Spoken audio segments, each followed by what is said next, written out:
కాదులే ఆఫీస్లో ఒక్క నా కొడుకు లేడు, నువ్వేం చేస్తా అన్నావు? ప్రాజెక్ట్ వర్క్ చేస్తున్నాను sir, I'm working on it. Very good. I appreciate you. కాదురా, మాకు ప్రాజెక్టే ఓకే కాలేదు, నువ్వు ఆ ప్రాజెక్ట్ చేస్తా అన్నావు? నా కొడుక్కి స్కూల్లో ప్రాజెక్ట్ వర్క్ ఇచ్చినారు, అది చేస్తాను సార్. నీకు ఆఫీస్ పని కన్నా ఆ పని ఎక్కువైపోయింది అంటావు.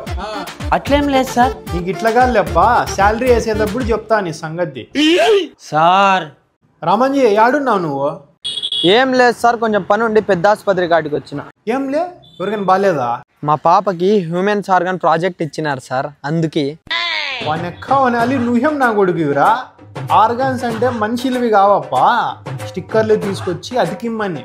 అయ్యో అవునా సార్, నేను వేసిపోయి కవర్ కూడా పట్టుకొచ్చినానే. నువ్వు ఆఫీస్ పనులే అనుకున్నా, పిల్లల పనులు కూడా ఇట్లే గబ్బులు చెప్తాన్నావా నువ్వు? ఇంకా నా కొడుకు ఇచ్చినట్లు అనిమల్స్ ప్రాజెక్ట్ ఇచ్చింటే వీనికి ఇంకా పులిల్ని సింహాల్ని పట్టకొచ్చి స్కూల్లో వదిలేవాడేమో.